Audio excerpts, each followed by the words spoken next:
Hey guys, sorry, that was hopefully not too loud. This video will hopefully be fairly quick. I just want to quickly talk about research questions. So as I mentioned before, you are required to do a research proposal this weekend, wherein you're going to have to detail a few things, what the problem is, how it's related to Kazakhstan, and why are you interested in it, what things you've discovered a little bit so far, kind of stuff like that. Sort of like that email that we did in week 2, but just a little bit more detailed. I also want a bit of a tentative research question.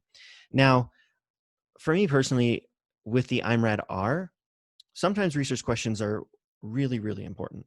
For my own master's thesis, it took months to come up with my research question. Okay, so it can be pretty important and pretty time consuming. For our class, I am more concerned about your making sure you're focusing on a problem and you're researching that and looking at the criteria and the solutions and then coming with a recommendation, as with using triangulation of data, primary, secondary research, and trying to be unbiased. Okay, but a research question can also be helpful and important when you're doing research. Okay, and so this is a PowerPoint that I often share with my students in 150 that works well also for 210.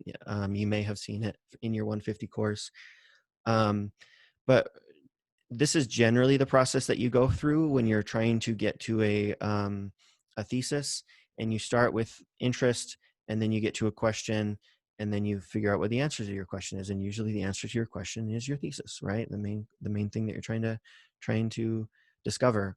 And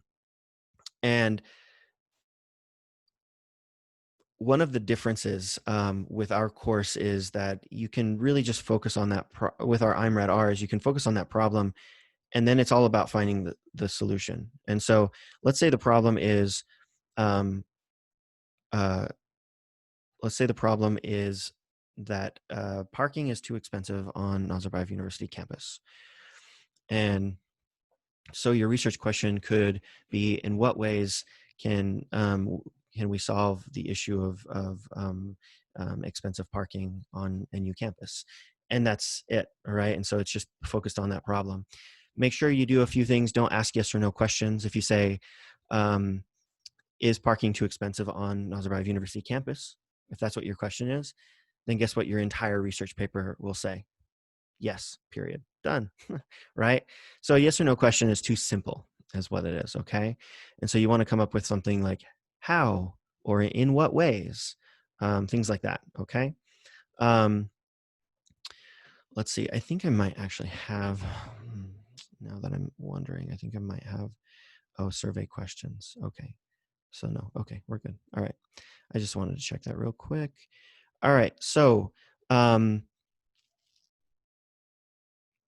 let's look here. I'm not sure if I love this PowerPoint anymore. Research question. All right, there we go. A research question is clear, focused, concise, complex, and arguable. Okay, so you also can't say, what year did World War II end? Because it's a simple answer, right? 1945. Problem solved. Unless there's something that we don't know about, right? Maybe it actually ended in 46 and there's like a good reason, right? And so you can often ask how or why. For example, right here it says, how did ABB acquire their contract with Kazakhstan? ABB is a company that works on power plants, I think, and they have a contract with a power plant in Shymkent, I believe. All right, why does the plant need to be modernized?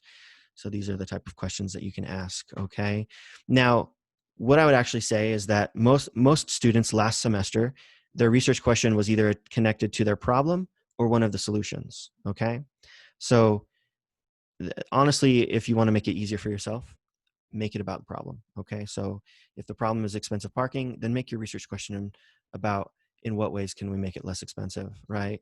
But if you're really interested in a certain solution, let's say, yeah, you want to research stress and that's the problem, student stress, but really in your mind you're thinking, man, I really want a reading week, right? You want to have this week where you have no classes, no grading or no assignments, no tests to study for the finals.